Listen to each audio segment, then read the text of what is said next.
Well, good afternoon, everyone, and welcome to our webinar. Schools Out for Summer is the title.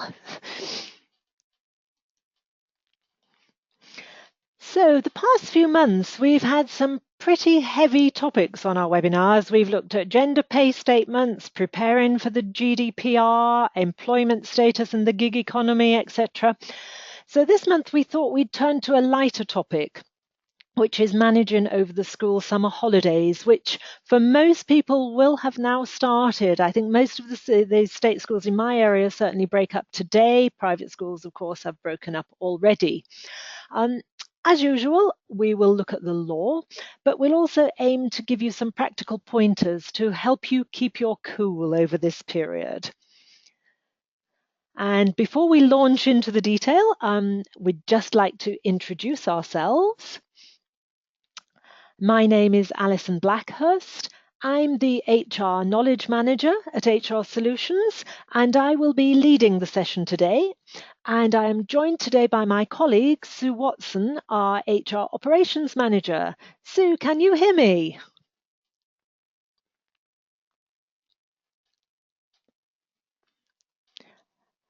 Oh, I can't hear a response from her at the moment. I do know that her internet went down just before this began, so hopefully she will be able to join us later on. But Sue is here to field any technical problems, hopefully not of her own, actually.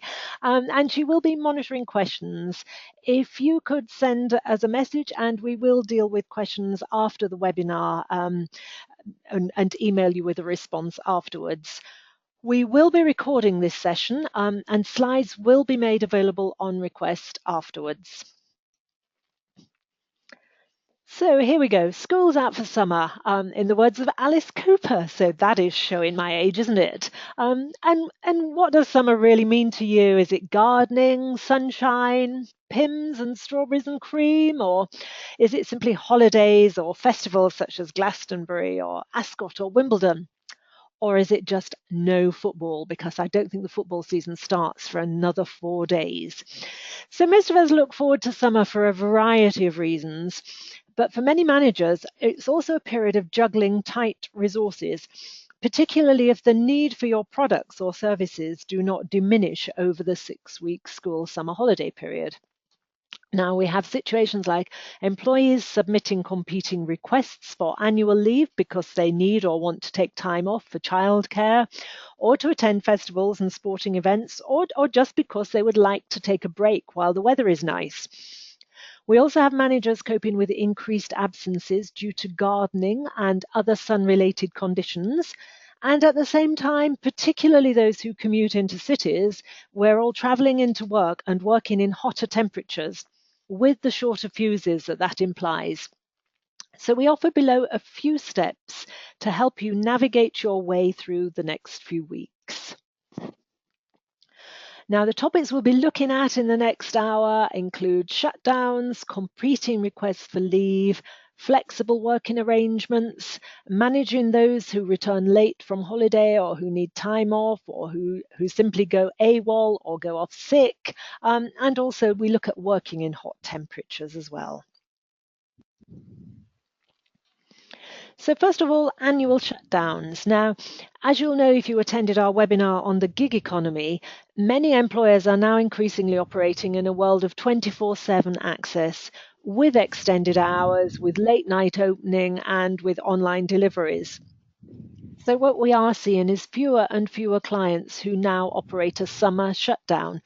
But for those that do, we'll just cover this fairly quickly because some still do, particularly manufacturers, but also some restaurants do, and childcare nurseries who are particularly needed by those with young children, but who still do close down for 2 weeks during the school summer holidays.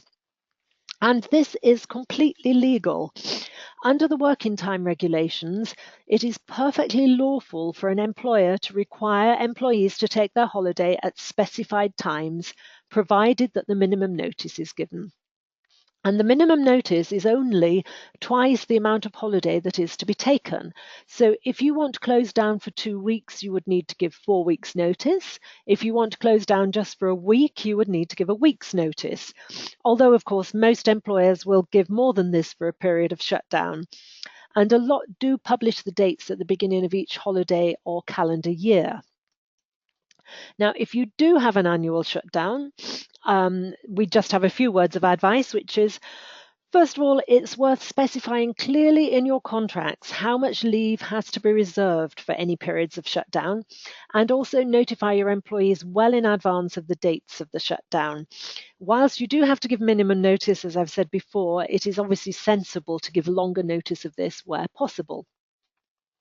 Ensure that your employees have saved enough holiday to cover the period of shutdown, and check in particular what you're going to do about new starters.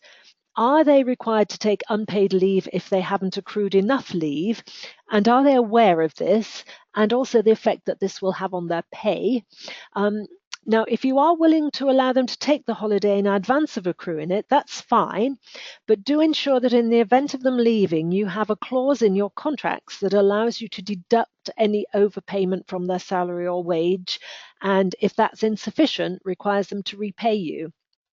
Otherwise, you can't make those deductions for pay if they've taken holiday in excess of that accrued. So you do need that clause in your contracts. Now, if you have staff who would prefer to work, traditionally, shutdowns have been exactly what it says on the tin, i.e. the business is closed for a particular period and nobody comes into work. But these days, it is worth looking to see whether there are ways of enabling these staff to carry on working if they don't want to use their holiday, because this might be to your advantage. Could a skeleton staff help keep things ticking over and deal with incoming emails and post and queries to ensure that things are smooth for those who do return from the break? Obviously, ensure that your customers and clients know well in advance exactly when you're going to be closed, and find out if your suppliers are also having any breaks, because the combination of the two may affect your ability to meet customer demands. And review your security procedures before your closure, and ensure that everybody who needs to knows who the key holders are. And do think, if you're going to have a lot of key staff who are likely to be away from home, do you need backup key holders for this period? Now, what is more common these days than a shutdown is a fight over who takes leave and when. Most employees like to think that they can take their holiday whenever they want to, and some consider they should be entitled to take their leave at the time of their choosing, and that they should be able to fit in their holiday with their lifestyles and their personal circumstances. Refusing requests for leave can therefore have a serious effect on morale and productivity, so it's always best to manage expectations very clearly. Now, employers are perfectly entitled to refuse a request for annual leave. And particularly if you have a number of employees in the same team or department who want to take holiday at the same time, it might not be feasible for you to grant all of their requests, because you need to ensure that your business needs are still met. So if your managers are likely to receive competing requests for holiday from different workers, they can prioritize these. But they do need to be careful and ensure that they do this in a way which is fair and consistent and free from discrimination. I'll say a little bit more about that in a minute. But just to make the point that it's also possible to refuse requests for holiday from anyone at particularly busy times if you require all hands on deck. Now, how do we make this a bit easier? Well, it may be a little late this year to advise you to do this, but we'd certainly be encouraging managers to prompt early discussions regarding holiday cover and time off, so that they get a clear idea of the likely demand for the holiday period. And it's always worth erring on the generous side in staffing levels, so that you are still able to cope with the inevitable absences that you're not predicting and that occur at this time of year. To avoid short notice requests and having to refuse them, it's a good idea to have clear rules about how to book annual leave, which are set out either in an employee handbook or in the employee's contracts of employment or statement of terms and conditions. And your rules should set out how much notice the employee needs to provide, how to book leave, and how much leave can be booked at any one time. You might also specify how many people can be off work at any one time, And unless specified in the contract or statement or handbook, under the working time regulations, the employee should provide you with notice which is at least twice as long as the leave that they're requesting. So if they request 1 week of leave, they should give you at least 2 weeks' notice. Now, first come, first served is very, very common, and in most instances it is fair, but you do see that it's the same people that put their requests in first every year, which isn't necessarily fair on those that aren't able to plan so far in ahead. So if you operate a first come, first served rule, then ensure that it's well known to everybody and that you encourage everyone to think ahead. Parents will often be particularly keen to ensure that they can take their leave during school holidays, but other employees may also have other needs. And if the school holidays are a problem for you, you might want to introduce a system where holidays during this period aren't going to be authorised until a certain date, but they need to be requested by that certain date. So effectively having a cut-off point and saying, right, I will look at all holiday requests at the same time for that period. Because that then gives you and the employees sufficient warning that if there's a clash of holiday dates, it will be dealt with at an early stage, and they may not get what they want, but it does allow you to plan for any operational issues if you've got a number of staff on annual leave at any one time. If you hadn't already done this, it's not too late to remind everybody of the rules, and also to remind staff that they shouldn't be booking any holidays without first submitting a request and getting authorization from their manager. Because it's tricky dealing with an upset member of staff who is in the wrong, but who's booked a holiday with a group of friends, who's paid the money, and who is now being told that they can't go on those particular dates. Whilst you may be in the right in terms of saying, well, no, I can't authorize it at that time, it's difficult to do so, and you end up with a very cross member of staff whose commitment is reduced for a period. So ensure that your rules are spelled out clearly and then that they are applied fairly to avoid grievances. If you've got loads of competing requests, it's worth talking to everybody to see if you can actually reach a suitable compromise that suits everybody. But where you have competing demands and you genuinely can't reach a consensus, then effectively pulling names out of a hat to determine whose requests are granted is probably fairer and less risky than coming up with some other criteria, such as giving priority to those with school-aged children or giving priority to those with longer service, or any other factor which could result in allegations of either of unlawful discrimination, either direct discrimination, where you're using age or sex or anything else as a criteria for establishing whose holiday request is granted or not, or indirect discrimination if you come up with a system which may not appear to be directly discriminatory but actually affects certain groups more than others. So whatever rules you have, apply them fairly and consistently and ensure there's no discrimination with them. Now, many parents struggle with childcare during the summer holidays, particularly the ones with primary school age children or who use a nursery which shuts down for a specified period. So this might actually be a suitable time to consider whether it's worth looking at agreeing to some sort of flexible working arrangements for a temporary period to see whether they work for you, because you might find that it's in the interest of both your business and your employees to do this. What I'm talking about here is working from home, provided that that's not used as a substitute for childcare, and not necessarily on a full-time basis, but maybe spells working from home or certain days working from home, or allowing a later start or an earlier finish to accommodate playgroup dropping off or summer school dropping off, or agreeing to reduced hours and reduced pay during the summer holidays, etc. Now, if you trial these arrangements over the summer holidays, you might find that they reap rewards. Obviously, if they work well, then you're going to face a situation potentially where employees may well be more inclined to ask for this on an ongoing basis. But equally, you may encounter difficulties which were unforeseen, which then give you the appropriate grounds for refusing any flexible working requests in the future. So it's dipping a toe in the water and seeing whether more flexible working arrangements do help you. Now, if you are considering these, do ensure that you comply with your health and safety responsibilities. Home working should not be a substitute for proper childcare, and the employee must have a suitable environment in which to work where they're free from interruptions and from domestic concerns. Do they have suitable equipment to work from home? Do they have an appropriate broadband connection? Do you have any data security concerns? All of those things need to be looked at, because the same liabilities that apply to you in terms of the employees you have working in your offices apply equally to those who work from home.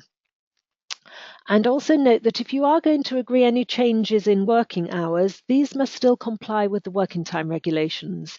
So if your employees are working 6 hours or more, they must still have the opportunity to take a break of at least 20 minutes. And if you're coming up with some sort of scenario, for example, they work in the morning and then they take the afternoon off and then they make up the time in the evening, then do remember that they still do need a gap of 11 hours between shifts. So the same rules apply effectively.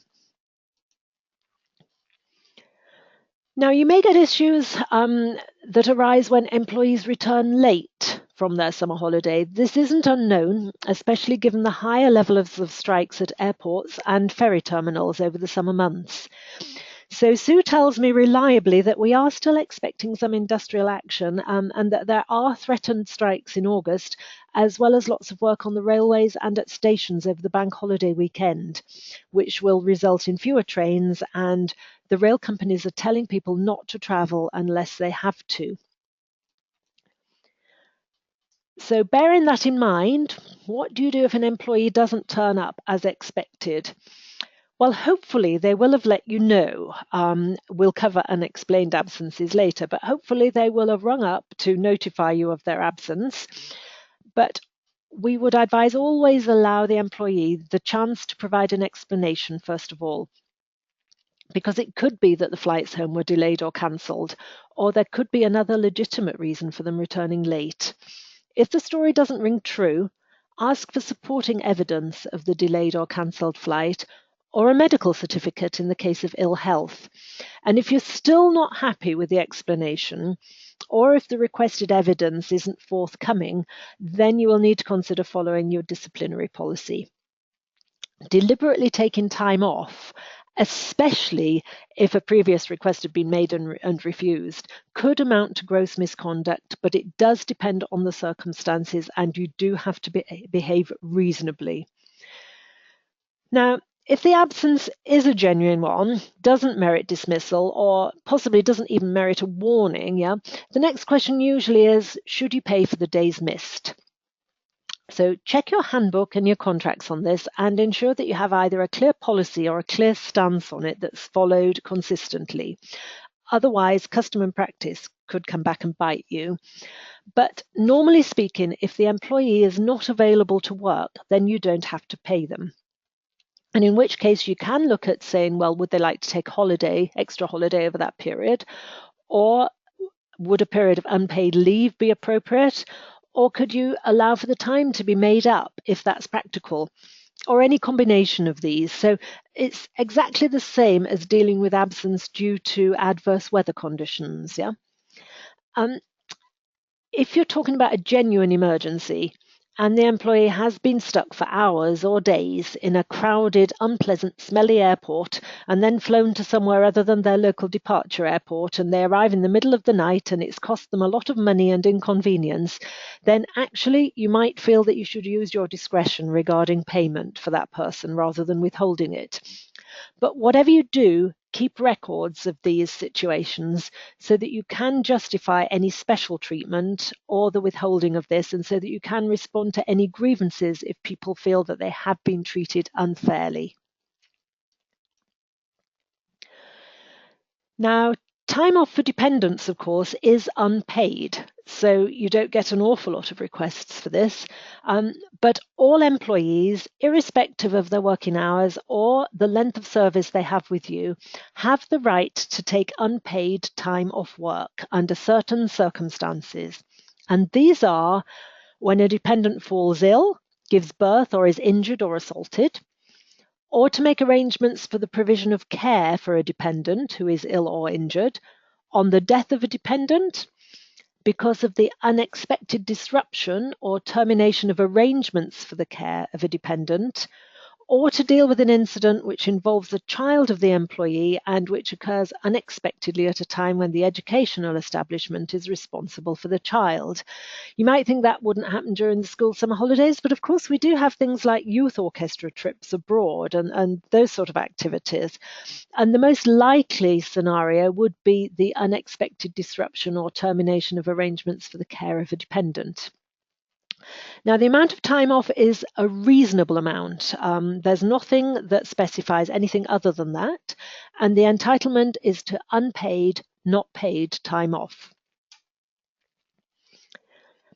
So would this apply? Well, first of all, you do need to note that this time off, which is a statutory entitlement, is in response to an unexpected event. And school holidays are planned in advance, so employees shouldn't normally be taking time off simply because of the school holidays, unless they've made arrangements which then fall through at the last minute. Now, there is a case to note on this topic, and it's Royal Bank of Scotland versus Harrison.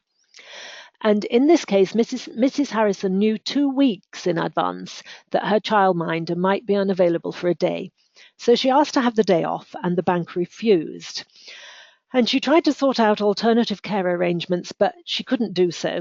So at the end, she stayed at home to look after the children, and then she was subjected to disciplinary action on her return.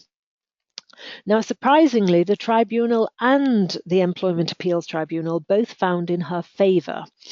And the EAT found that the disruption to childcare was unexpected and basically said that the word unexpected does not involve a time element.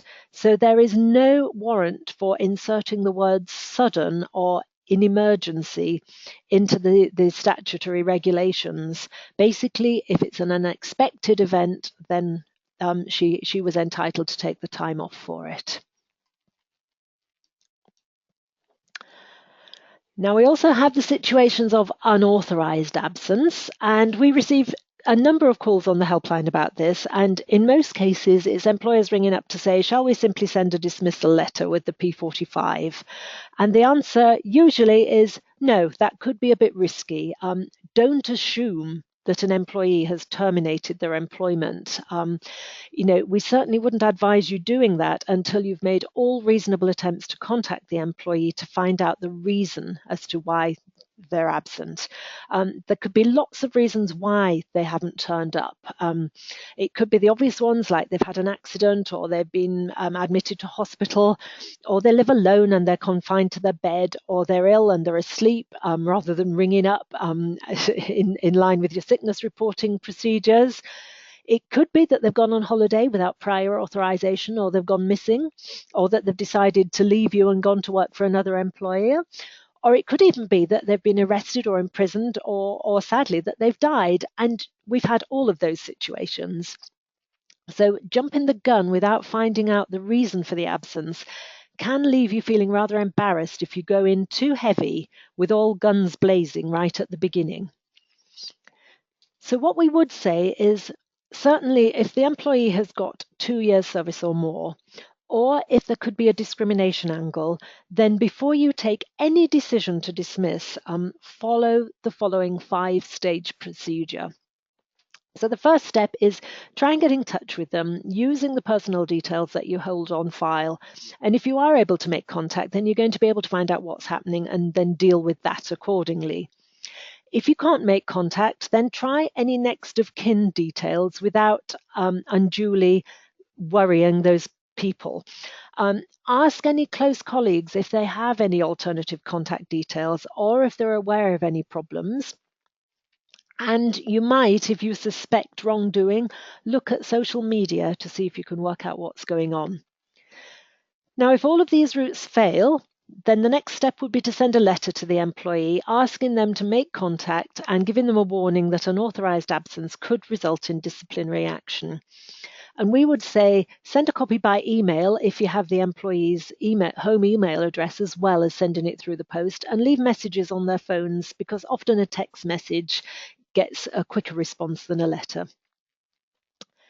If all you get in response to this is deathly silence, then write again, requesting them to attend a disciplinary hearing or to reply to you stating their case in writing, and include in that letter a warning that unauthorized absence could be regarded as gross misconduct and may result in dismissal. So you've been very clear.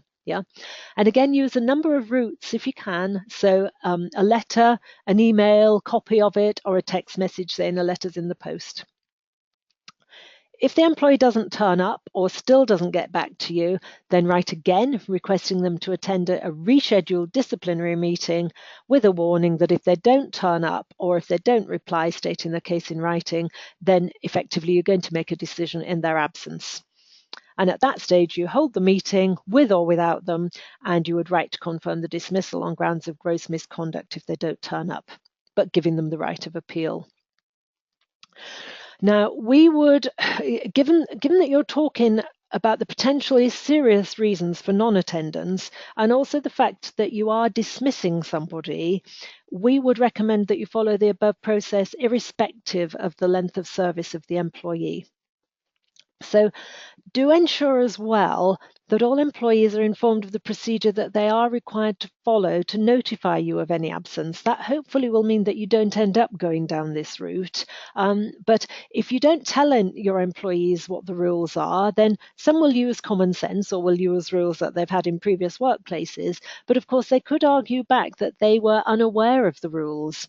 And in terms of statutory sick pay, the employee is only required to notify you within a 7-day period of going off ill, which is a long time. We would expect most of our employers to be getting seriously concerned if somebody doesn't turn up by lunchtime on the first day of their absence. Now, those who go off sick when they're not, i.e. pulling a sickie. If you refuse a holiday request and the employee calls in sick on that day, again, it's important not to jump straight to conclusions and to assume that their absence isn't genuine. So again, investigate fully and take disciplinary action if you feel that the absence is not genuine. Now, if you have employees, by the way, whose requests are refused and you hear them saying things like they mutter, well, I'm going to go off anyway, then a quick but firm word in these instances with a reminder of the potential consequences of doing this may well be appropriate to stop these situations.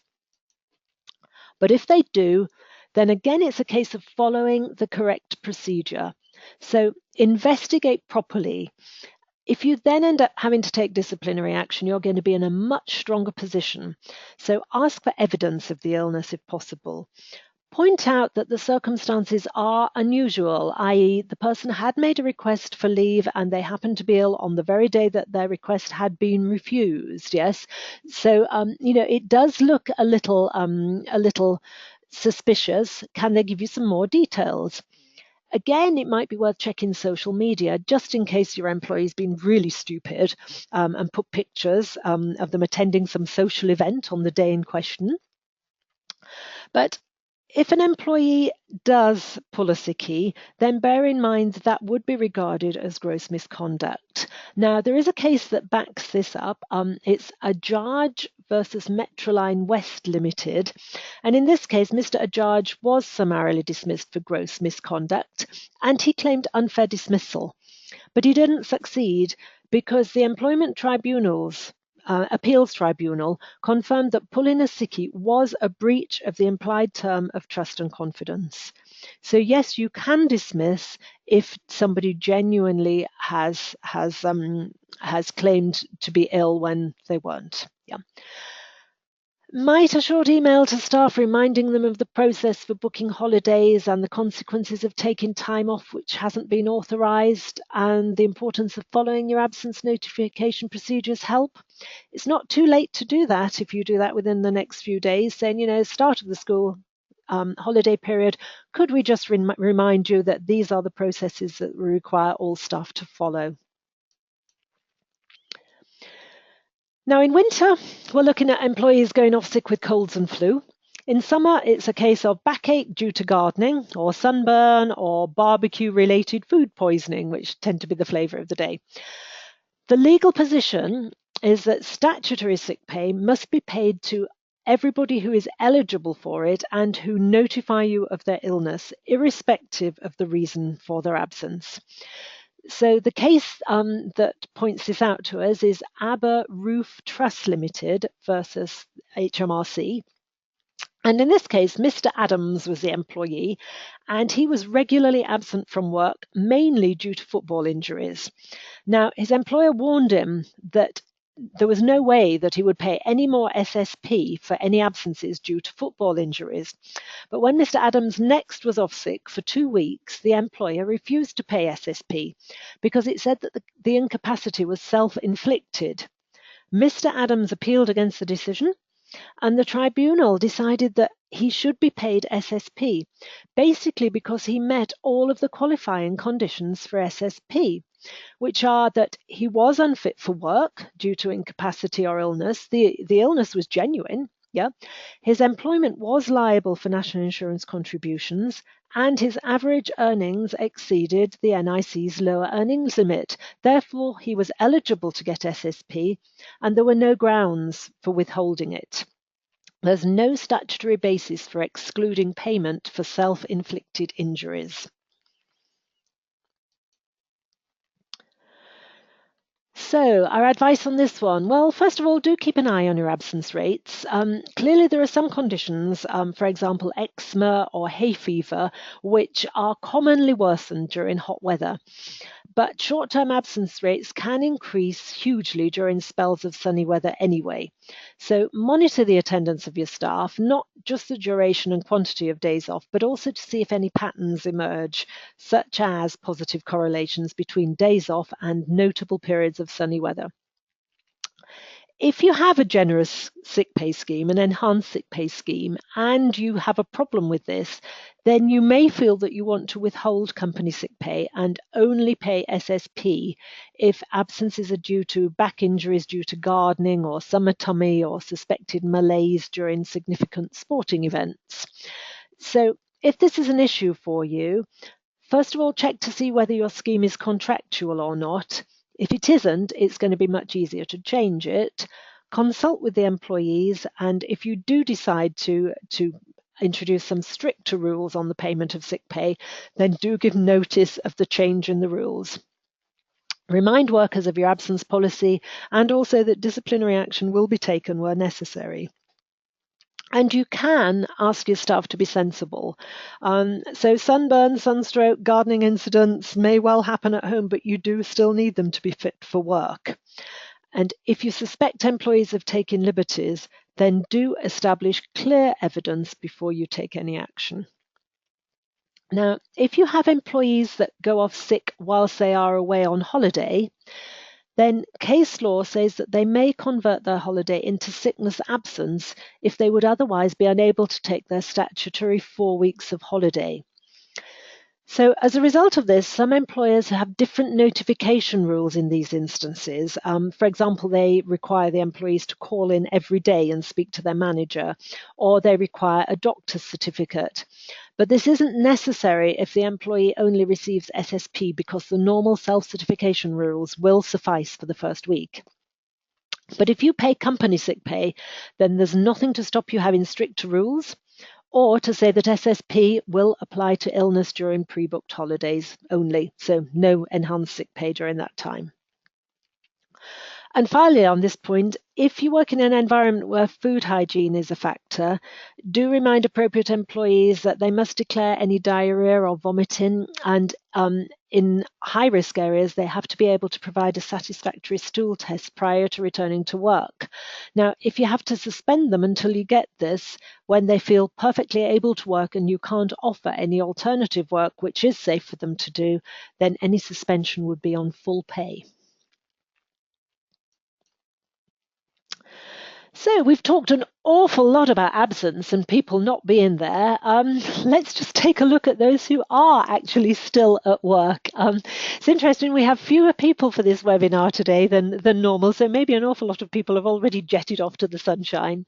But for those of us who are still here, the piece of legislation to look at is the Workplace Health, Safety and Welfare Regulations 1992. But that states that the temperature in the workplace needs to be reasonable. Now, the TUC's made repeated calls over the years for a maximum temperature, but legally, at the moment, there is no maximum working temperature. There are minimum, but no maximum. So what is reasonable depends on the nature of the workplace and the work being carried out by your employees. So if the work's strenuous or physical, obviously that would need to be taken into account. But the HSE has a broad band of temperatures which it considers to be comfortable, going from 13 degrees up to 30, depending on the type of work being undertaken. So strenuous work would be towards the bottom of the scale and less physical work at the top. Now, if you are getting a lot of complaints from employees about the working environment being too hot or too cold, then the HSE recommends that you undertake a thermal risk assessment. And it suggests that if 10% of employees who are working in an air-conditioned office complain, then you should take a look at this. And it gives figures of 15% for offices that are naturally ventilated and 20% for businesses such as retail businesses, warehouses, factories, and other indoor environments that may not have air conditioning. But if you've got an awful lot of employees complaining, it may well be because of the weather or the air conditioning, or it could be a symptom of a deeper problem. So it is worth investigating to find out the real cause. And interestingly, when we're on this subject, it is very common to find women complaining that they're too cold when men aren't. And actually, there is some scientific research which points out that the difference in metabolic rates between men and women can affect comfort with indoor temperatures. So there is a scientific evidence that this is normal. And most air conditioning units in modern offices have been based on a setting of a resting metabolic rate of an 11 stone 40-year-old man. Now, that metabolic rate is up to 30% faster than a woman's, and women prefer a temperature that is higher to start with in order to feel the same level of comfort.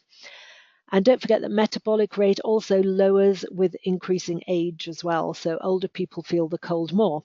But in hotter climates, obviously, clearly, for once, there's a clear advantage for women and older workers.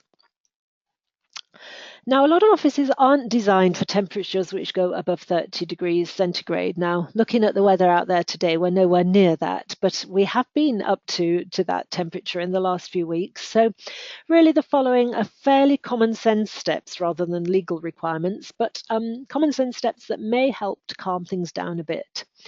So first of all, invest in fans where needed and do allow windows to be opened wherever possible. Have a look at your dress code.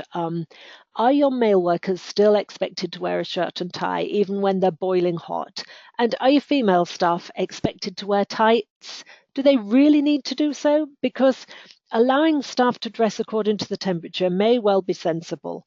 Now, you could consider relaxing your rules on a temporary basis just for the summer months, or you could even have a two-tier code where you have something more formal for important meetings and client meetings and something less strict and more flexible in other circumstances. But whatever you come up with, don't forget the need to treat both sexes fairly. So your dress code should be gender neutral in terms of how severe they are. Now, sex discrimination claims have been brought against employers who insist on a more rigid approach, and generally speaking, it's been for men, i.e. a more rigid approach for men than for women. What you probably don't want is confrontation in hot temperatures or silly situations. We read in the media about a call centre worker called Joey Barge who was sent home from work after he turned up in shorts.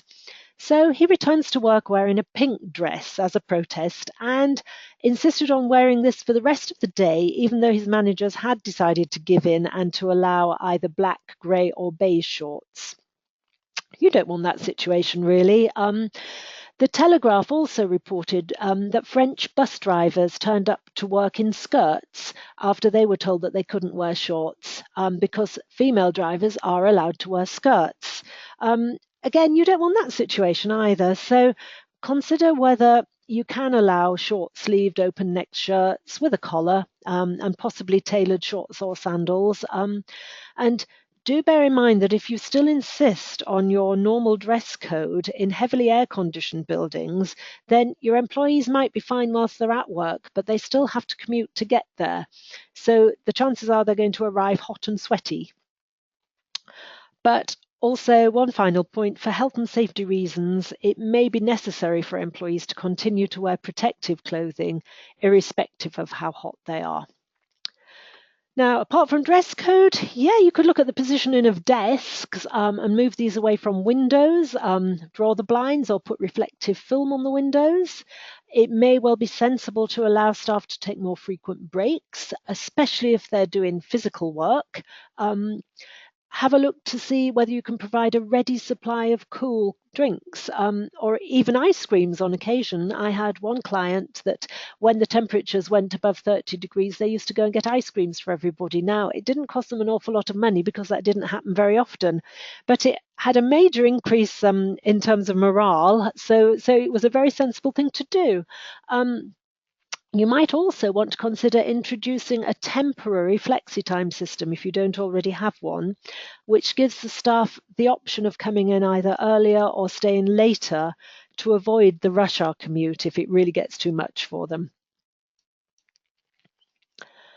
For those that are working outside, you will need to carry out a risk assessment looking at the factors such as the work rate, the level of exertion, the working climate, worker clothing, and taking into account the worker's age, build, and any medical conditions. Once you've done this, consider what you can do to reduce the risk to them. So could you provide any appropriate clothing, such as hats or sunglasses, or ways of providing shade in the areas where the individuals are working, such as temporary gazebos or any other cover that would give shades? Think about drinks and keeping them hydrated, and consider more shorter breaks, and also look at the timing of the work. Is it possible to rearrange the heavy duties so that they're scheduled for first thing in the morning or later in the day, for example? Now, if this does apply to you, the Health and Safety Executive offers further guidance on dealing with hot temperatures and also guidance on carrying out a thermal risk assessment. So if you go to the HSE website and type in hot temperatures or thermal risk assessments, it will take you to the appropriate sections. If you employ seasonal workers to provide holiday cover, do ensure that you follow your normal recruitment procedures, because these candidates, even though they may only be working for you for a matter of weeks, are still protected against unlawful discrimination. So for these workers, you still need to undertake right to work checks to ensure that they are entitled to work in the UK. If you normally undertake any pre-recruitment tests, such as DBS checks or checks of driving licenses or references, you should still do this, even though they're only with you for a short time. And temporary staff, if their work is to last for a month or more, must still be given at least a basic statement of their terms and conditions. So do issue them with this. And also ensure that they are still properly inducted and trained. A lot of your seasonal workers could well be school students and university students, and research has shown that those aged 18 to 24 are at least 50% more likely to be injured in the workplace than more experienced workers. So given that a high proportion of your temporary staff are likely to be young people and students, don't forget your risk assessment and do pay greater attention to their health and safety training. And finally, do note that these workers will also themselves accrue paid holiday. But if you're only employing them for a few weeks, you might want to require them not to take holiday during their period of work at all and to pay them in lieu on termination. And that is possible if you're talking about them only working for maybe 6 or 8 weeks. If people remain your employees, then you cannot pay in lieu of their statutory holiday. But once they're leaving you, you can buy that out.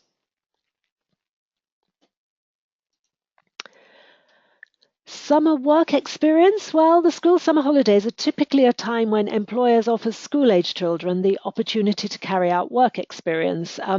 Normally, I don't think it's as much fun as that picture indicates, and usually they're a little bit older than those on the picture. But if we're looking at work experience, you don't need to pay children on work experience, but you should ensure that you supervise them properly and ensure that they're given suitable tasks and proper health and safety instruction, because you are liable if they have an accident whilst they are working on your premises. And in terms of, in addition to normal supervision and training, this also might be a good opportunity to look at how you actually offer work experience and to improve your diversity. So rather than just offering this to your employees' family members, have a look at making the opportunities more widely available. Finally, do warn your staff about the risk of out-of-office messages, particularly if you're going to be sending an email reminding them about your procedures for booking holiday and for absence notification and telling them not to be off sick for sunburn and things like this, but you want them at work. If you add a final message about out-of-office messages, it does at least show that you are concerned about them as people as well, because these staff could well be feeling quite excited about 2 weeks abroad in the sunshine, but if they have out-of-office emails, they shouldn't declare that they're going away on holiday to somewhere exotic, just that they're out of the office until a particular date. And Facebook postings, including pictures in foreign countries, may well pose a similar risk to home security if it's clear that the entire family has decamped and is a long way away from their home. So you might want to add that to the end of your reminder email.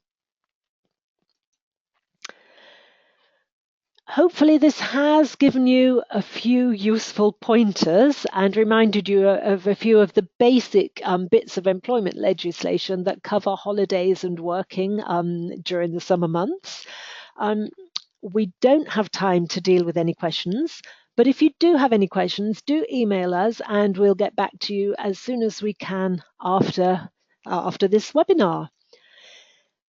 So thank you very much for joining us. I hope you found the session useful and informative.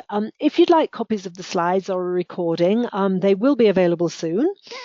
Our next webinar is planned for Tuesday, the 22nd of August. At the moment, we're planning to cover background checks. So we'll be looking at checking the right to work in the UK, verifying identity, references, criminal record checks, checking qualifications and driving licenses and that sort of thing. So if that's likely to be of interest to you, do join us. We'll be sending out invitations via the usual emails at the beginning of next month.